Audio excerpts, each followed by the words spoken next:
වස්සාන ධර්ම දේශනා සමහරව අහනවා අපෙන් ආම්දුරනේ දැන් රහතන් වහන්සේත් ආහාර ගන්නව නේද? සිවුරු අඳිනව පොරවනව නේද?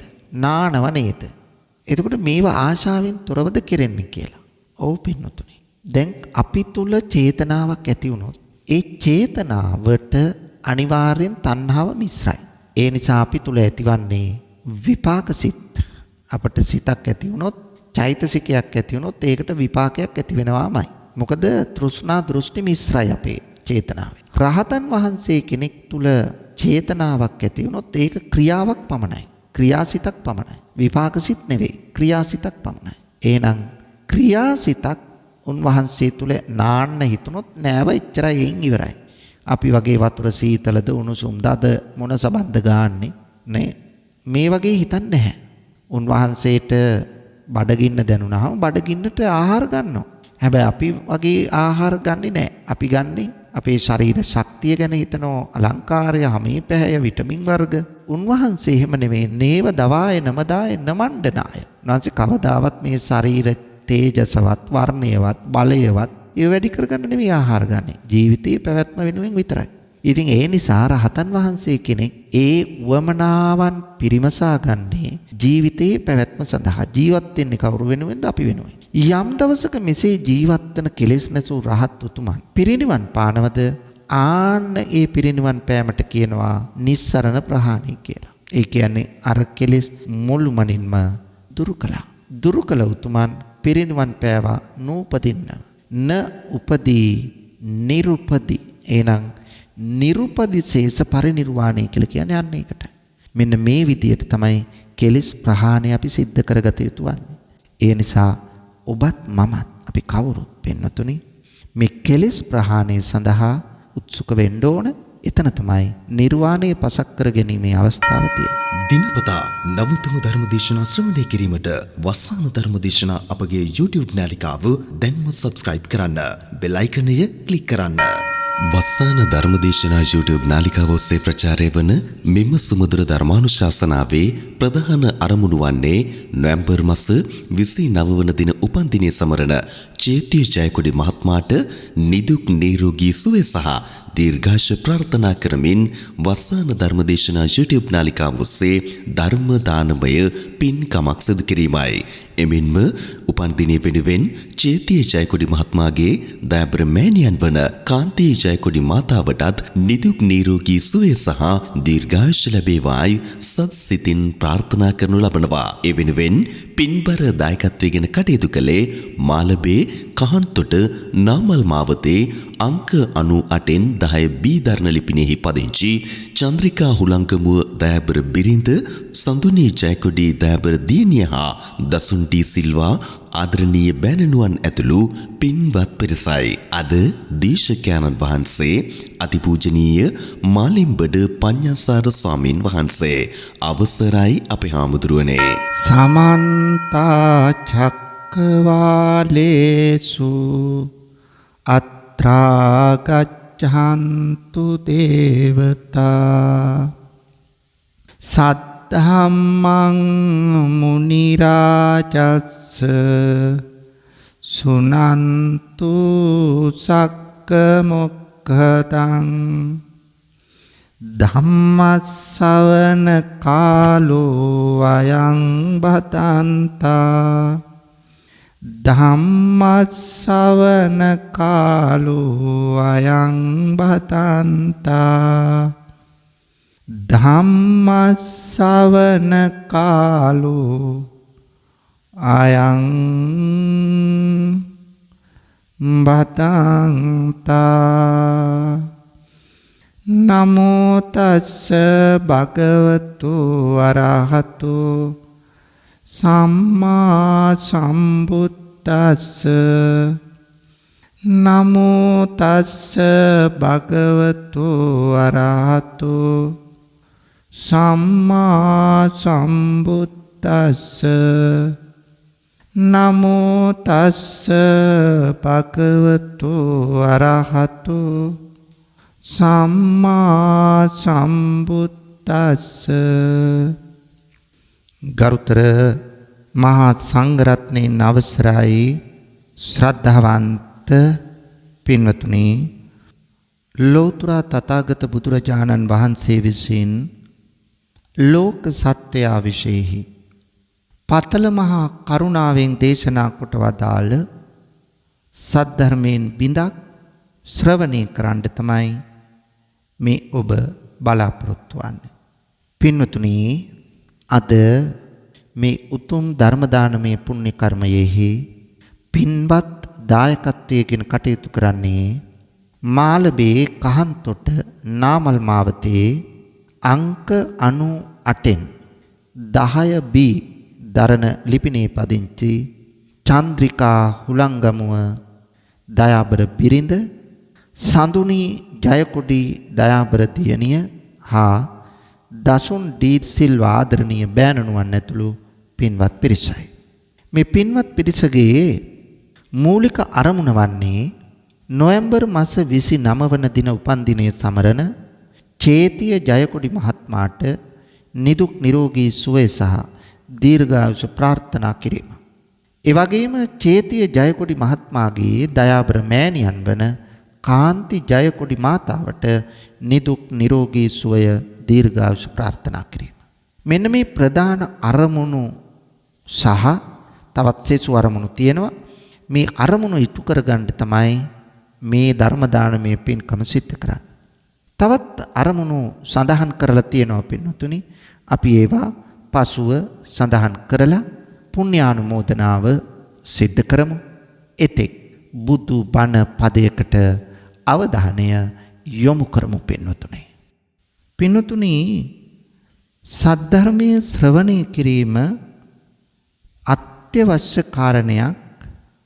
ධර්මයේ නොදන්න තැන් දැන ගැනීම සඳහා අහපු ධර්ම කොටස් තියෙනවා නම් ඒවා නැවත නැවත අහනකොට ඒවා වැඩි වර්ධනයක් කරගන්න පුළුවන්. නොතේරුණු තැන් තේරුම් කරගන්න. නොදැනුවත් තැන් තවත් හොඳින් දැනුවත් වෙන්න නැවත නැවත ධර්මය ඇසීම අතිශය වැදගත්. හිත තුල පවතින නොසන්සුන්කමක්, හිතේ තියෙන විසිරෙනකම, අසහනකාරී පසුබිමක්, නොවිසඳෙන ප්‍රශ්නයක් හිතට බලපාලා තියෙනවා නම් අන්න ඒවා විසඳා ගන්න, හිතට අසහනය නැති කරගෙන සහනය සංසිඳීම සතුට ඇති කරගන්න ධර්ම ශ්‍රවණය අත්‍යවශ්‍යයි පින්නතුනි. ඒ නිසා සද්ධර්මයේ ශ්‍රවණය කිරීම ඉතා වැදගත්. හිතේ සැකකටයුතු තැනක් තියෙනවා නම් ඒ සැකකටයුතු තැන් දුරු කරගෙන නිවැරදි දැක්මකින් ඉදිරියට යන්න ධර්ම ශ්‍රවණය අවශ්‍යයි. කෙනෙකු තුල මිත්‍යා දෘෂ්ටික අදහස් තියෙනවා නම් ඒ මිත්‍යාවෙන් ඈත් වෙලා සම්‍යක් දෘෂ්ටියට පැමිණෙන්න බණ අහන්න ඕන පින්නතුනේ. කෙනෙකුට මෙලෝ වශයෙන් ජීවිතයේ දුර්වල අඩුපාඩුකම් තියෙනවා නම් ඒ දුර්වලකම්, ඒ අඩුපාඩුකම් විසඳාගෙන අඩු කරගෙන හරි මගට පැමිණි ජීවිතයක් ගත කරන්න, මෙලොව සාර්ථක කරගන්න, පරලොව ආයති භවය සුගතිගාමි ප්‍රතිසන්දියකින් සැනසෙන්න බණපදයක් අහන්න ඕන. මේ සියල්ලටම වඩා වැදගත් අනවරාග්‍ර සංසාරයේ සැරිසරන අපට ඉන් අත්මිති සසරගත දුක නිවමින් අමා මහ නිවනින් සැනසෙන්නට වාග්ය ලැබෙන්නේ බණපදයක් අහන කොටයි පින්නතුනේ. මේ ලෝකේ කාටවත් බණපදයක් අහන්න නැතුව නිවන් දකින්න බෑ. ඒ නිසා නිර්වාණය සාක්ෂාත් කරගන්න බණපදයක් ශ්‍රවණය කළ යුතුමයි. එහෙනම් සද්ධර්මයේ ශ්‍රවණය කිරීම මොනතරම් ජීවිතයට ප්‍රායෝගිකද? මෙලොව වශයෙන් ජීවිතය සාර්ථක කරගන්න, අඩුපාඩු දුර්වලකම් අගහරවා ගන්න, ලෝකෝත්තර ජීවිතයේ ආධ්‍යාත්මික විමුක්තිය සාක්ෂාත් කරගන්න ධර්මය ශ්‍රවණය කළ යුතුයි. අපි කරන පින්කම් අතරේ සියලු පින්කම් අභිභවනය කරමින් පින්වතුනි ධර්ම දානේ ජය ගන්න. සබ්බ දානං ධම්ම දානං ජිනාති කිව්වේ ඒකයි. පින්වතුනි බෞද්ධයෙකුගේ මුඛ්‍ය අරමුණ පරමාර්ථය ජීවිතය සාර්ථක කරගෙන මෙලෝ වශයෙන් හොඳින් සතුටෙන් ජීවත් වීමත් පරලොව සුගතිගාමී ප්‍රතිසන්දියක් ලැබීමත් මේ දෙක සමග බලාපොරොත්තු වෙන්නේ නිර්වාණයයි. නිර්වාණයට මගහසර හෙලිපෙහෙලි කරන මාවත පිළිවෙල ක්‍රමවේදය දහම තුල කියලා දෙනවා. අන්න එය අපි වටහා ගනිමින් ඉදිරියට යන්න ඕන. ධර්මයේ තුල මේ පිළිබඳව අපූර්ව විග්‍රහ සිද්ධ කරලා තියෙනවා. දැන් පින්නතුනි නිවනට බාධා වන නිවන වහන කරුණු අපි දන්නෝ කෙලෙස් බව. එතකොට ක්ලේශයක් කියන්නේ මොකද්ද? කෙනෙකුගේ හිත තුල අයහපත් ලෙස ඇතිවන සිතුවිලි වලටයි කෙලෙස් කියලා කියන්නේ. එතකොට අයහපත් සිතුවිලි ඇති වුනහම ඔහු කරන වැඩත් අයහපත්. ඔහු කියන වචනත් අයහපත්. අයහපත් චේතනා හිතට ආවට පස්සේ ඔහුගේ කටින් පිට වෙන්නේ සත්‍ය අර්ථවත් දූරදර්ශී ප්‍රසන්න වචන නෙමෙයි. ඔහුගේ මුවින් පිට වෙන්නේ බොරුව, කේලම, පරුස වචනය, හිස් වචනය. හැම වෙලාවෙම ඔහු තුල කියවෙන්නේම, ඔහු තුලින් කියවෙන්නේම මෙවැනි අවඩදායී වචනයි. එතකොට කේලම නිසා කොච්චර මිනිස්සු අසහනකාරී තත්ත්වයකටපත් වෙලා ගැටුම් ඇති කරගන්නවද? බොරුවෙන් මුලා වීම නිසා කොච්චර පිරිසන් නොමග යනවද? වැරදි දුෂ්ට පරුස වචන භාවිතය නිසා කොච්චර මිනිස්සුන්ගේ හිත නරක වෙනවද? අල්ලාප සල්ලාප නිසා ආධ්‍යාත්මික ගමනට කොච්චර බාධා වෙනවද? නමුත් ක්ලේශ සහගත සිතුවිල්ලක් මුල් කරගත් කෙනෙකුගේ මුවින් පිට වෙන්නේ එවැනි වැරදි වචනයි. ඒ වගේම වැරදි ක්‍රියා ඔහු තුලින් සිද්ධ වෙන්නේ. ප්‍රාණඝාත, අදත්තාදාන, කාම මිත්‍යාචාර, සුරාව වැනි වැරදි වචන, වැරදි ක්‍රියා, වැරදි වචනත් ඔහු තුලින් කියවෙනවා, වැරදි ක්‍රියාත් ඔහු තුලින් සිද්ධ වෙනවා. වැරදි ක්‍රියා නිසා මේ අපරාධ සමාජයට බොහෝ දේ අවතීර්ණ වෙනවා. ප්‍රාණඝාතය නිසා අන් අයගේ ජීවත් වෙන්න තියෙන අයිතිය නැති වෙලා යනවා. බලන්න පින්නතුනේ. අන් කෙනෙකුට ජීවත් වෙන්න තියෙන අයිතිය සම්පූර්ණයෙන්ම අහිමි කරනවා. බියෙන් ආසකින් තොරව ජීවත් වෙන්න බැරි වෙනවා. සොරකම නිසා තමන්ගේ නිශ්චල හා චංචල දේපලවලට ආරක්ෂාවක් නැති වෙනවා. බලන්න කෙලෙස් සහගත සිතුවිලි වලින් සමාජයට කරන විපත. වැරදි කාමසේවනය නිසා හොඳට හිතී පවුල් කඩා ඉහිරී වැටෙනවා. බලන්න. මත් වතුරට මත්ද්‍රව්‍යයට ඇබ්බැහි වීම නිසා පවුල් විනාශ වෙලා, ගේ දොර නැති වෙලා, ජීවිත අකාලයේ මිය ඇදෙන තත්ත්වයට පත් වෙනවා. කොයි තරම්නම් සමාජයට විපත් සිද්ධ වෙලා තියෙනවද මේ අපරාධ නිසා? එතකොට මේවට බලපෑවි මොනවද? හිත තුල ඇති වූ චෛතසික. ඒ චෛතසික අයහපත් චෛතසික නිසා තමන්ටත් අයහපතක්, අනුන්ටත් අයහපතක් වෙලා තියෙනවා. තමන්ගේ ජීවිතෙත් විනාශ වෙලා අන් අයගේ ජීවිතත් විනාශ කරනවා. මෙවැනි තත්ත්වයට ඇද වැටෙන්නේ කෙලෙස් නිසා. එහෙනම් මේ සිත තුළ ජනිත වන්නා වූ කෙලෙස්, ඒ කෙලෙස් වලට ඕන විදියටම ක්‍රියාත්මක වෙන්න ඉඩ දුන්නොත් පින්වතුනි, එතනදී සිද්ධ වන්නේ මහ විපතක්. එනිසායි කෙලෙස් පාලනය කරගෙන කෙලෙස් පිටු දකිමින් නිවැරදි තැනට එන්න අපි කටයුතු කරන්න ඕන.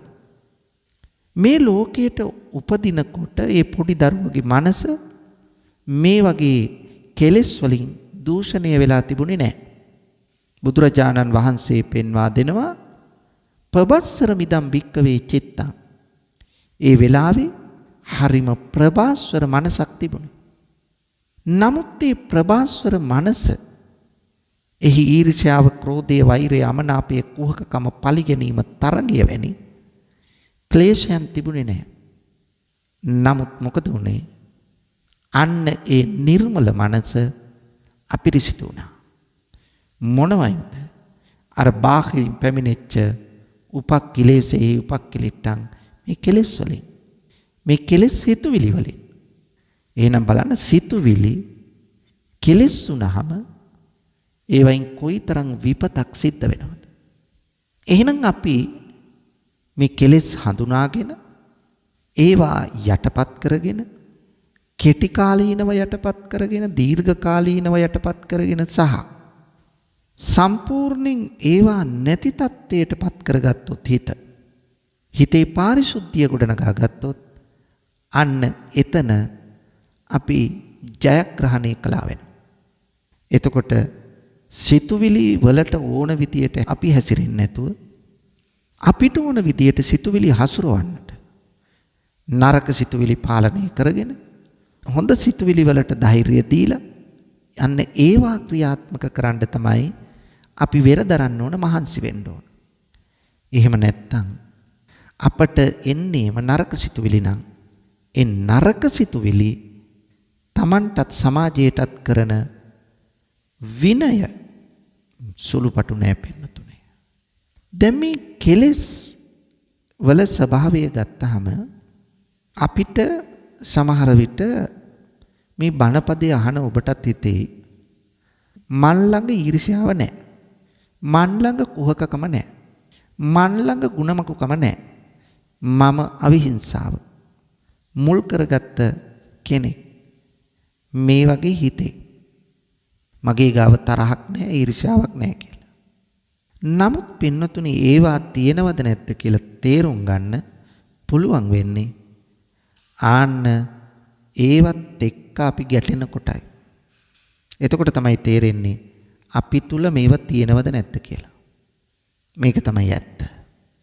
ඒ නිසා මෙන්න මෙවැනි ස්වභාවයක් අපි තේරුම් ගන්නට වග බලා ගන්න ඕන. දැන් මා මේ ප්‍රකාශ කළා වාගේ ඔබ හිතනවා ඔබ තුල තරහ නැහැ කියලා. මං නම් කේන්ති ගන්න නැහැ කියලා. ඒ වුණාට බලන්න, මේ කෝපය, මේ කේන්තිය, මේ ව්‍යාපාදය, මේ තරහ, මේ පටිගය, මේ වෛරය අපි තුල දැනට තියෙනවාද නැද්ද? තියෙනවා පින්නතුනේ. ඒක පේන්නේ නැහැ. ඒක උත්සන්න වෙන්නේ නැහැ. නමුත් නිදාගෙන වගේ මේක තියෙනවා. අන්න ඒකට කියනවා අනුසේ වශයෙන් තියෙනවා කියලා. දැන් උදාහරණයක් බලන්න. දැන් අපි මේ තැන්පත් මනසින් ඉන්නවා. දැන් අපිට හිතෙන්නේ අපේ ළඟ තරහ නැහැ කියලා. මෙහෙම ඉන්න වෙලාවේදී අපේ පරණ තරහකාරයෙක් ඔන්න එනවා. තරහකාරයෙක් එනකොට ඔහු දැක්ක විතරයි මේක නේද මට අරම කළේ කියලා අපි දැන් හිතාගෙන හිටියේ අපිට කෝපේ නැහැ කියලානේ. නමුත් මොකක්ද උනේ? යට හැංගිලා තිබෙච්ච පින්නතුනි කෝප සහගත චේතනාව ඔන්න එක විටම මතුණා. දැන් අර අනුසය වශයෙන් තිබිච්ච කෝපය නම් වූ ක්ලේශය තරහකාරය දුටු වහාම මොකද උනේ? වහා එය නැගී සිටියා. දැන් දැක්කලා මොකද වෙන්නේ? ඕන්න තරහකාරය දැක්කහම මූණ රතු වුණා. තොල් දෙක වේවුලන්න පටන් ගත්තා. නොසන්සුන් වුණා. කලබල වුණා. මොකක්ද ඒ වෙලා තියෙන්නේ? අර යට හිත යට තිබිච්ච ක්ලේශය, ඒ ද්වේෂය මොකක්ද උනේ? උත්සන්න වුණා. ඒකට කියනවා පරිඋත්ථාන වෙනවා කියලා. එහෙනම් අපි හිතෙත් එහෙම තමයි පින්නතුනේ. ඔන්න පරිඋත්ථාන වුණා. දැන් මේ අර අපිත් එක්ක තරහකාරය අපි ඉස්සරහින් එහාට මෙහාට යනවා. අපේ හිතේ තරහ මොකද වෙන්නේ? එහාට මෙහාට යනවා. මේක තමයි ස්වභාවය. අපේ හිතේ තරහ එහාට මෙහාට ගමන් කරනවා. එයා දැන් වචනයක් දෙකක් අපිට දැම්මොත් අපි පාලනයකින් තොරව එයාට බැන වැදුණා. අන්න අපි තරහ ක්‍රියාවට නැගුවා. උත්සන්න වුණු තරහ ක්‍රියාත්මක කළා. අපි බැන වැදුණොත් මොකද්ද කළා තියෙන්නේ අපි? අපි තරහ වීතික්කම අවස්ථාවට අරන් තියෙනවා. එහෙනම් ඕනම ක්ලේශයක මේ අවස්ථා තුන තියෙනවා පින්නතුනේ. අනුසය, පරිඋත්ථාන, වීතික්කම. මේක තේරුම් ගන්න ඕන. මේ කෙලෙස් යනු කුමක්ද? කෙලෙස් ඇතිවන්නේ කෙසේද? කෙලෙස් ක්‍රියාත්මක වන්නේ කෙසේද? මේව දැනගත්තොත් එතකොට තමයි පාලනයකට කරන්න නතු වෙන්න පුළුවන් වෙන්නේ. ආන්න ඊට පස්සේ අපට පුළුවන් වෙනවා මේ කෙලෙස් පාලනය කරන්න. මේ කෙලෙස් පාලනය කරන, නැති කරන, ප්‍රහාණය කරන ආකාර පහක් බණ පොතේ පෙන්නනවා. ඒ මොනවද? ඒ තමයි තදංග ප්‍රහාණය, 2 විස්කම්බන ප්‍රහාණය, 3 සමුච්ඡේද ප්‍රහාණය, 4 ප්‍රතිප්‍රශබ්දි ප්‍රහාණය, ප්‍රතිප්‍රශබ්දි ප්‍රහාණය, 5 නිස්සරණ ප්‍රහාණය. ඔන්න මේ කෙලෙස් ප්‍රහාණය කළ යුතු අවස්ථා. තදංග ප්‍රහාණය කියලා කියන්නේ මේ කෙලෙස් తాවකාලික වශයෙන් යටපත් කිරීමයි. දැන් උදාහරණයක් ගන්න. අපි දානයක් දෙනවා. පොහොදුන් මිනිස්සු හැටියට අපි තුල ලෝභය තියෙනවා, දේශය තියෙනවා, මෝහය තියෙනවා. දාන වස්තු වලට ඇති ආශාව. තමන්ගේ ධනයට වස්තුවට ඇති ආශාව. ද්වේෂය ඇති වෙනවා. ඇයි මේවා මම එක එක්කෙනාට දෙන්නේ? ඒ පුජ්‍යලයන් පිළිබඳව තරහක් එනවා. මම මේවා අමාරුවෙන් හම්බ කරගත්ත දේවල්. අන්න ඒ වගේ අදහසක් එන්න පුළුවන්. මෝහය මේවා දීලා වැඩක් නැහැ. මේවයි ඇති පිනක් නැහැ. ඔන්න කර්මයේ කර්මඵල විශ්වාසයක් නැහැ.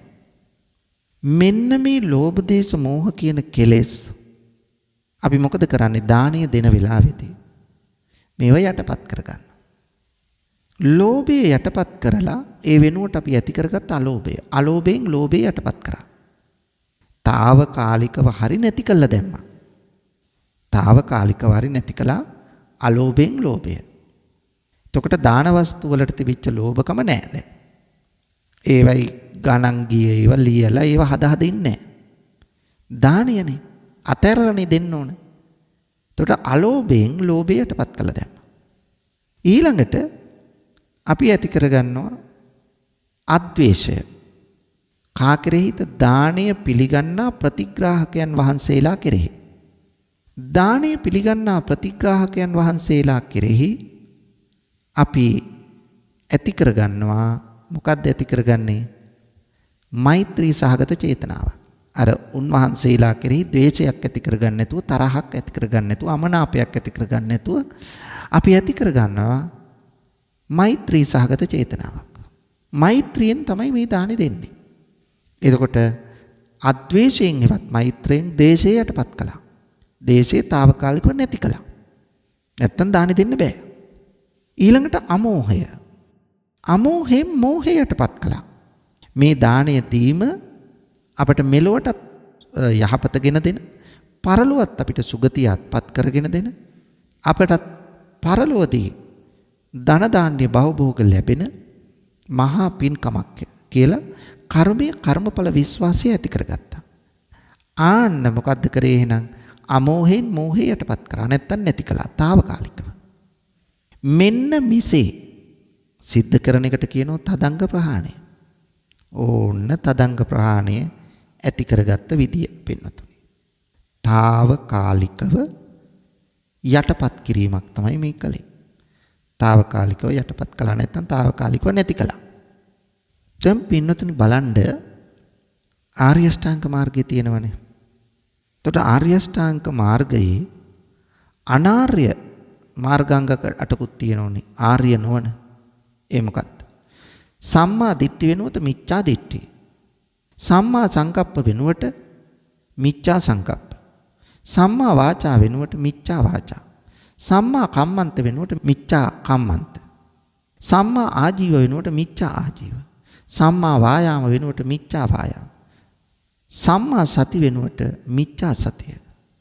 ඒ කියන්නේ සිහිය නැතිකම. සම්මා සමාධි වෙනුවට මිච්ඡා සමාධි. දැන් මෙන්න මේ 8 ගත්තාම අර වැරදි පැත්තේට මිත්‍යා පැත්තේට අපට අහිත පිනිසයි පවතින්නේ. එතකොට අපි මොකද්ද කරන්න ඕන? අර තදංග වශයෙන් ප්‍රහාණය කරනකොට අපි තුල තිබුණේ උච්ඡේද දෘෂ්ටිය නම්. උච්ඡේද දෘෂ්ටිය කියලා කියන්නේ අපි තුල තිබුණේ ලබාගත් ජීවිතේ පමණයි. අපි ඊට පස්සේ උපදින්නේ නැහැ කියන මේ හැඟීම ඇති කරගත්තා. අන්න අපට එතනින් එහාට පැවැත්මක් නැහැ. ඒ කියන්නේ එතන මිත්‍යා අදහසක් නේ. ලබාගත් ජීවිතේ විතර උච්ඡේද දෘෂ්ටිය. එහෙනම් මෙන්න මේ උච්ඡේද දෘෂ්ටිය මිත්‍යාවට වැටෙන එක. ඊළඟට බලන්න පින්නතුනි සාස්වත දෘෂ්ටිය මමයේ මාගේ යන ආත්ම සංකල්පය. එතකොට ඔය ලබාගත් ජීවිතේ විතරයි තියෙන්නේ කියලා හිතන එකත් ඊළඟට ආත්මයක් තියෙනවා මමය මාගේ කියන සංකල්පයක් තියෙනවයි කියන ආත්ම දෘෂ්ටිය දෙකම වැරදි. දැන් ඒ මොකද්ද? එතන තියෙන මිච්ඡා දිට්ඨිය. දැන් අපි මොකද්ද කරන්නේ? සම්මා දිට්ඨියෙන් මිච්ඡා දිට්ඨිය යටපත් කරනවා. නැවතත් මිත්‍යාව උඩට එන්න පුළුවන්. නමුත් දැන් తాවකාලිකව අපි යටපත් කළා. නැත්තම් නැති කළා తాවකාලිකව. තදංග ප්‍රහාණය. එතකොට අපි තුල උච්ඡේද දෘෂ්ටියක් දැන් නැහැ, ශාස්ත්‍රත දෘෂ්ටියක් දැන් නැහැ. එහෙත් තවත් කෙනෙකුගේ යම් කතාවක් යම් අදහසක් අසා සිටීම තුල ඔහුට ආපහුවර නැති අදහස එන්න පුළුවන්. ඇයි දැන් යථා තත්ත්වයටපත් වෙලා නැහැනේ පින්නතුනි අපි. පුහුදුන් ස්වභාවයේනේ ඉන්නේ. ඒ නිසා අපට ඔය අවැඩ සිද්ධ වෙන්න පුළුවන්. ඒ නිසා අපි වග බලා ගන්න ඕන. අන්න අර සම්මා දිට්ඨියෙන් මිච්ඡා දිට්ඨිය දුරු කරගන්න. සම්මා සංකප්පයෙන් මිච්ඡා සංකප්ප දුරු කරගන්න. මොනවද මිච්ඡා සංකප්ප? කාම සංකප්ප, ව්‍යාපාද සංකප්ප, හිංසා සංකප්ප. පංචකාම සම්පත් වලට ඇලී ගලී වාසය කිරීම. ඒ පසුපස හඹා යාම.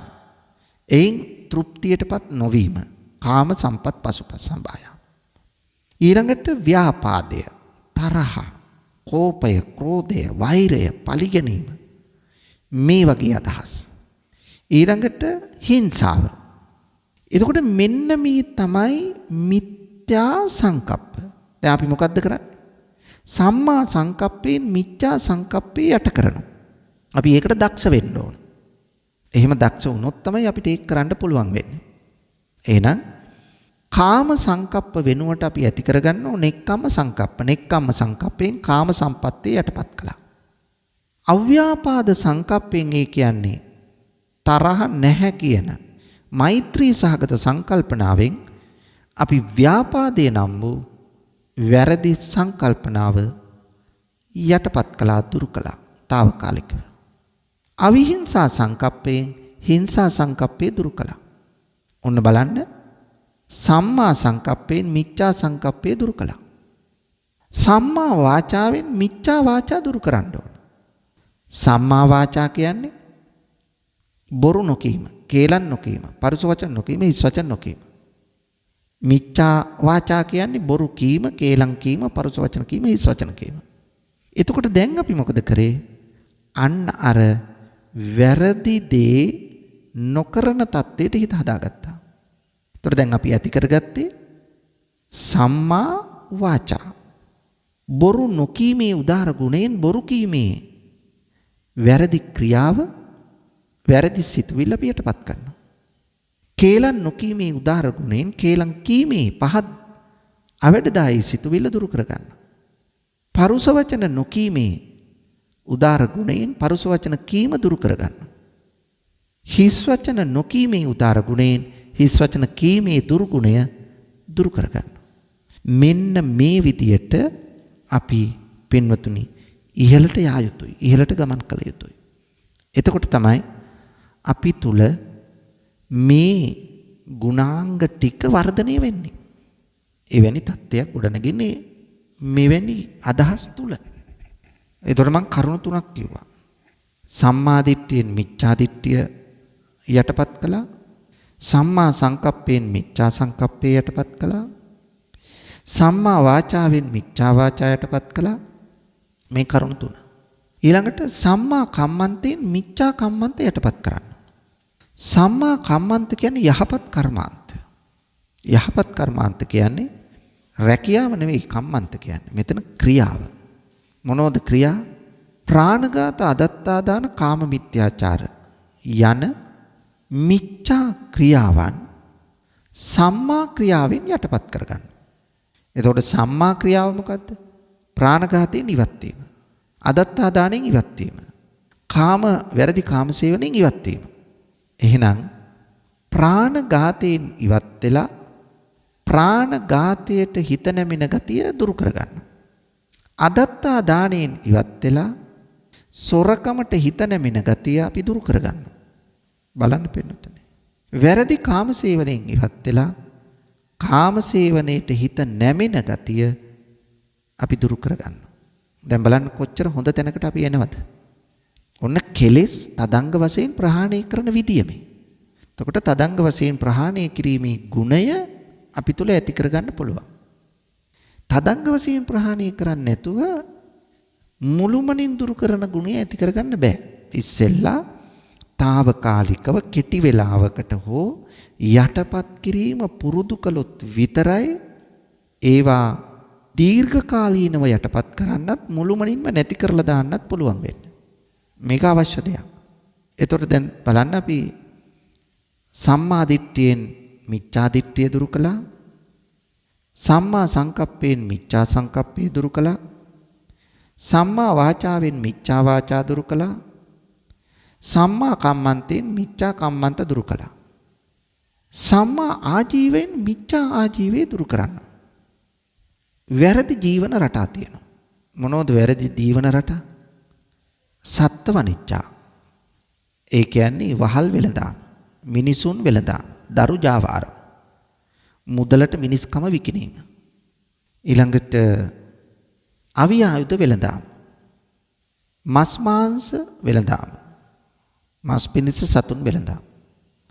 ඊළඟට මත් වතුර මත්ද්‍රව්‍ය වෙලඳාම්. වසවිස වෙලඳාම්. මේව තමයි වැරදි වෙලඳාම්. මිච්ඡා ආජීවය. ඒවා දුරු කළ සම්මා ආජීවය ඇති කරගන්න. මේ වැරදි වෙලඳාම් වලින්, මේ වැරදි ජීවන මාර්ග වලින්, වැරදි එදිනෙදා දිවි පැවැත්මෙන් සම්පූර්ණ වෙන් වෙලා නිවැරදි දිවි පැවැත්මක් අනුගමනය කරන තැනට එනවා. ඒතර තමයි අරවා යටපත් කර ගැනීම. අර මතුවෙන්න පුළුවන්. නමුත් ඒවා යටපත් කර ගැනීම කරගන්න පුළුවන් වෙන්නේ. ඊළඟට ඔය තුලා කූට, මාන කූට, කංශ කූට වගේ වැරදි වෙලඳාම් ක්‍රම ඒවයින් ඉවත් වෙනවා. ඉවත් වෙලා සාධාරණ යුක්ති සහගත බව ඇති කරගන්න. එතකොට සාධාරණ යුක්ති සහගත බව ඇති කරගන්න පුළුවන් නම් අන්න එතන ඔහුගේ ජයග්‍රහණය. මෙන්න මේ විදියට පින්නතුනි මේ ආර්ය අෂ්ටාංගික මාර්ගයේම තියෙන මාර්ගාංග වලින් අපට පුළුවන් වෙනවා මේ தත්ත්වය ගොඩනගා ගන්න. මේ මාර්ගාංග වලින්. එතකොට తాවකාලික තදංග ප්‍රහාණයකට යන්න පුළුවන්. කෙලෙස් වල තදංග ප්‍රහාණය. ආයි ඇති වෙන්න පුළුවන්. ඇති උනායි කියලා මේක අතහරින්නේ නැහැ. 2. විස්කම්බන ප්‍රහාණය. දැන් අපි පින්නතුනි බෞද්ධයෝ හැටියට අපේ මුඛ්‍ය අරමුණ නිවනනේ. දැන් නිර්වාණය සාක්ෂාත් කරගන්න අපි ධර්ම ශ්‍රවණය කිරීම ඕන. ධර්ම ශ්‍රවණය කරනවා වගේම අපි භාවනාව කරන්නත් අවශ්‍යයි. භාවනාවට හිත යොදවීම. පින්නතුනි දැන් සමත විපස්සනා කියලා භාවනා දෙකක් තියෙනවානේ. ඔය සමත භාවනාව වඩනකොට අපි තුල ඇතිවෙන්නේ හිතේ දියුණුවක්. සමත භාවනාව වඩනකොට මේ ඇතිවන හිතේ දියුණුවත් එක්ක මොකද වෙන්නේ? හිතේ දියුණුව සමගින් පින්නතුනි අපට පුළුවන් වෙනවා දියුණු මානසිකත්වය එක්ක පංච නීවරණ යටපත් කරන්න. පංච නීවරණ යටපත් කිරීමේ හැකියාව ලැබෙනවා. ඒකයි වෙන්නේ. ඊළඟට පින්නතුනි සමත භාවනාව දිගින් දිගට වඩනවා නම් අපිට පුළුවන් වෙනවා ධානය ලබා ගන්න. එතකොට ධානය ලැබුවාම අපට අර කෙලෙස් තදංග ප්‍රහාණයට වඩා ඉහළට ගිය ඊට වඩා වැඩි කාලයක් කෙලෙස් යටපත් කරලා තියාගන්න පුළුවන්. ඊට වඩා දීර්ඝ වේලාවක් දීර්ඝ කාලයක් තියාගන්න පුළුවන් කෙලෙස් යටපත් කරලා. ඒකටයි කියන්නේ විස්කම්බන ප්‍රහාණය කියලා. උදාහරණයක් වශයෙන් පින්නතුනි අපි හිතමු කටුපඳුරක් තියෙනවා. අපි යන මාර්ගයක කටුපඳුරක්. දැන් මෙතනින් එහා පැත්තට යන්න ඕන. දෙපැත්තෙන් යන්නත් බෑ. මේ කටුපඳුර නිසා. අපි මොකද කරන්නේ? ලෑල්ලක් ගෙනල්ලා මේ කටුපඳුර මතට දාලා ඒක නමලා ඒ උඩින් අපි එහා පැත්තට යනවා. අපි දැන් කීප දෙනෙක් යනකොට අර කටුපඳුර පහත් වෙලා ලෑල්ල මතින් අපි යන්නේ. දැන් අපි එහා පැත්තට යනකොටම අර කටුපඳුර ටක් ගාලා නැමුණු කටුපඳුර ලෑල්ලෙන් නමාගත්ත කටුපඳුර ෂණයකින් ඉස්සිලා යථා තත්ත්වයටපත් වෙනවද? නැහැ. එහෙම යථා තත්ත්වයටපත් වෙන්නේ නැහැ. මොකද්ද වෙන්නේ? ඒ කටුපඳුර සෑහෙන දවසක් ආපහු යනවා. ආයිත් හෙමින් තමයි අරක ශක්ති සම්පන්න වෙලා කටුපඳුර කෙලින් වෙලා අර ලෑල්ල පැත්තකට විසි කරන්නේ. ලෑල්ල තල්ලු කරලා දාන්නේ. හැබැයි සෑහෙන ප්‍රයත්නයක් කටුපඳුරට දරන්න වුණා. අන්න ඒ වගේ තමයි අපි විස්කම්බන ප්‍රහාණය කෙලෙස් తాවකාලිකව යටපත් කළාට තදංග ප්‍රහාණයට වඩා වැඩි කාලයක් මේ විස්කම්බන ප්‍රහාණය තුළ කෙලෙස් යටපත් කොට තබා ගන්න පුළුවන්. මේක තමයි ස්වභාවය. ඊළඟට තුන්වෙනි කෙලෙස් ප්‍රහාණය තමයි සමුච්ඡේද ප්‍රහාණය. දැන් අපි කෙලෙස් පියවරෙන් පියවර නසනවා. කෙලෙස් පියවරෙන් පියවර නසනකොට දුරු කරනකොට මුලිනු පුටා දානකොට මොකද වෙන්නේ? ආන්න අපි තුල තියෙන කෙලෙස් සම්පූර්ණයෙන්ම නැති තත්ත්වයටපත් වෙනවා. එහෙනම් ක්ලේශ ප්‍රහාණය සමුච්ඡේද වශයෙන් කිරීම. එහෙනම් සමුච්ඡේද වශයෙන් ප්‍රහාණය කිරීම කළ යුතු දෙයක්. එතකොට ඒක සිද්ධ කරන්න සෝවාන්, සකදාගාමි, අනාගාමි, අරහත් මගඵල පිළිවෙලින් ලබද්දි තමයි මේ ප්‍රහාණය සිද්ධ වෙන්නේ. සක්කාය දිට්ඨි විචිකිච්ඡා සීලබ්බත පරාමාස කියන මේ සංයෝජන තුන සසරට අපිව බැඳ තබන කෙලෙස් තුන මුලිනු පුටා දාන්න සෝවාන් මගඵල නුවණින් පුළුවන්. කාමරාග පටිග කියන මේ කෙලෙස් බරපතල කෙලෙස් දෙකක්, මේ කෙලෙස් දෙක සක්‍රුදාගාමි මාර්ග ඵලයෙන් අපට පුළුවන් මෙහි බලය අඩු කරන්න. ඊට පස්සේ අනාගාමි මගඵල නුවණ ලබනකොට තමයි මේ සම්පූර්ණයෙන්ම දුරු කරන්නේ. ඉතිරි කෙලෙස් පහ රූපරාග මානුද්දච්ච අවිච්ඡා කියන සංයෝජන පහ අරහත් මගඵල නුවණින් දුරු කරනවා. ඔන්න සමුච්ඡේද ප්‍රහාණය. එතකොට සමුච්ඡේද ප්‍රහාණය යම් දවසක කළ යුතුයමයි. නැත්තම් පින්නතුනි අපේ ඉලක්කයට අපට යන්න බෑ. ඒ නිසා අපේ ඉලක්කයට යන්න නම් මේ සමුච්ඡේද ප්‍රහාණයට යා යුතුයමයි.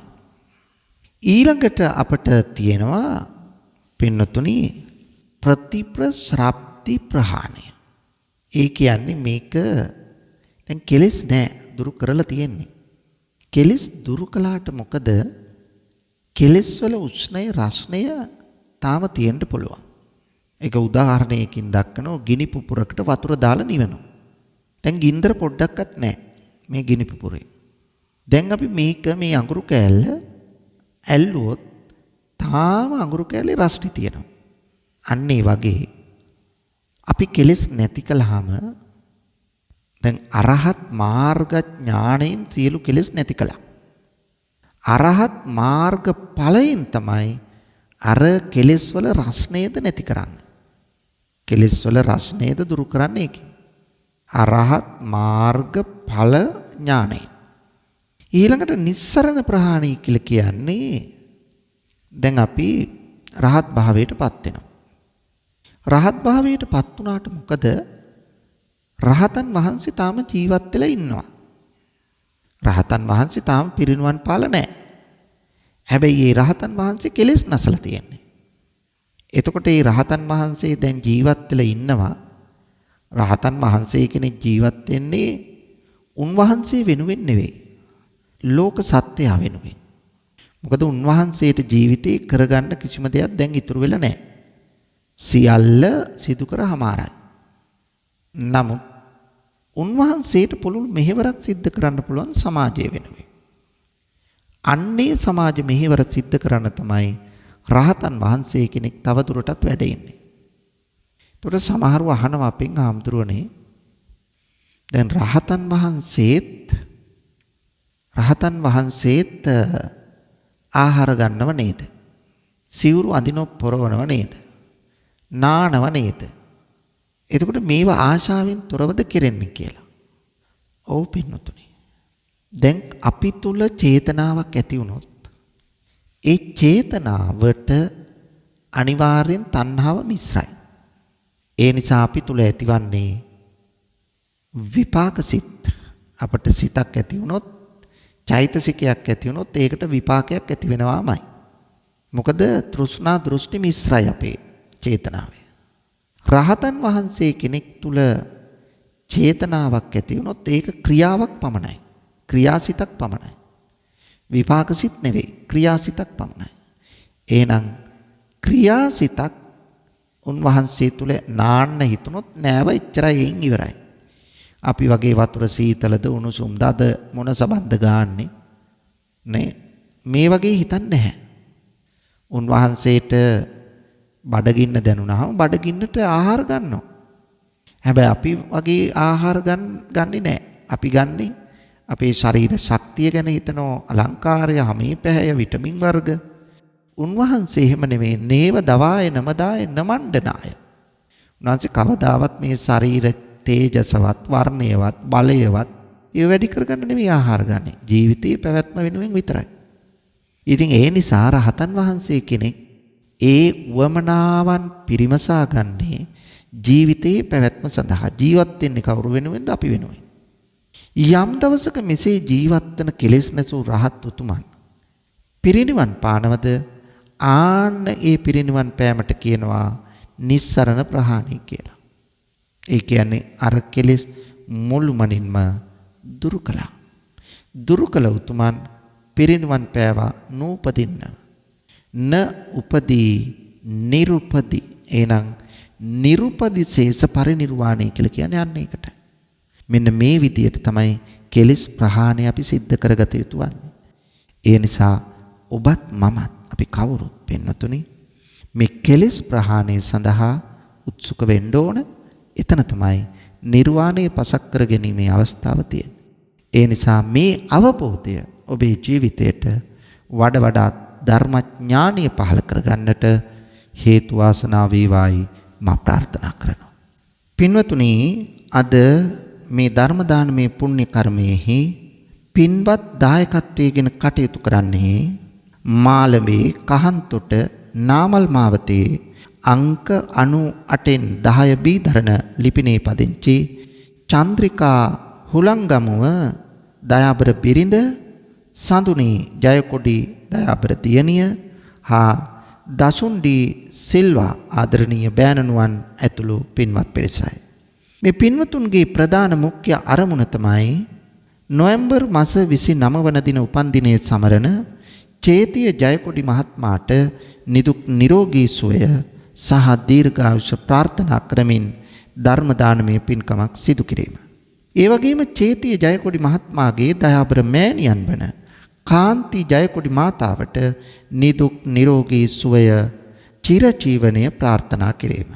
ඊට අමතරව බලාපොරොත්තු වෙනවා පින් අනුමෝදන් කරන්න පරලෝ සැපත් කීර්තිසිංහ ජයකොඩි ආදරණීය පියාණන්ට අනුර හුලංගමුව ආදරණීය පියාණන්ට පත්මා හුලංගමුව ආදරණීය මෑණියන් ඇතුළු නමින් මිය පරලොව ගිය වර්ග පරම්පරාවේ සියලු ඥාති හිත මිත්‍රාදීන්ට පින්පෙත් අනුමෝදන් කිරීම රෝග බියෙන් පසුවන සියලුම ලෝකවාසීන් හා ඥාති හිත මිත්‍රාදීන් හට නිදුක් නිරෝගී සුවය ප්‍රාර්ථනා කිරීම දේශකයාණන් වහන්සේ ඇතුළු මහා සංඝරත්නයට ආශිර්වාද ප්‍රාර්ථනා කිරීම. ඉතින් අපි ප්‍රාර්ථනා කරනවා මේ මාළඹී කහන්තොට නාමල්වත්තේ අංක 98න් 10 බී දරන ලිපිනේ පදිංචි චන්ද්‍රිකා හුලන්ගමුව දයාබර බිරිඳ ඒ මහත්මිය දුව සහ බෑණනුවන් මේ තිදෙනාගේ ඒ යහපත් ප්‍රාර්ථනා ඒ ආකාරයෙන් ඉෂ්ට සිද්ධ වේවා මෙලොව යහපත වේවා පරලොව සුගතිය වේවා සියලු දෙනාටම අමා මහ නිවනම සාක්ෂාත් වේවායි අපි ප්‍රාර්ථනා කරමු. ආකාශට්ඨා ච බුම්මට්ඨා දේවා නාග මහිත්‍තිකා පුඤ්ඤන්තං අනුමෝදිත්වා චිරං රක්ඛන්තු ශාසනං. ආකාශට්ඨා ච බුම්මට්ඨා දේවා නාග මහිත්‍තිකා පුඤ්ඤන්තං අනුමෝදිත්වා චිරං රක්ඛන්තු දේශනං. ආකාශට්ඨා ච බුම්මට්ඨා දේවා නාග මහිත්‍තිකා පුඤ්ඤන්තං අනුමෝදිත්වා චිරං රක්ඛන්තු මං පරන්ති. වස්සාන ධර්මදේශනා YouTube නාලිකාව ඔස්සේ ඔබ ඒ ශ්‍රවණය කළේ නොවැම්බර් මාස 29 වන දින උපන්දිනය සමරන චේතිය ජයකොඩි මහත්මයාට නිදුක් නිරෝගී සුවය සහ දීර්ඝායුෂ ප්‍රාර්ථනා කරමින් වස්සාන ධර්මදේශනා YouTube නාලිකාව ඔස්සේ සිදු කළ ධර්ම දානමය පින්කමයි.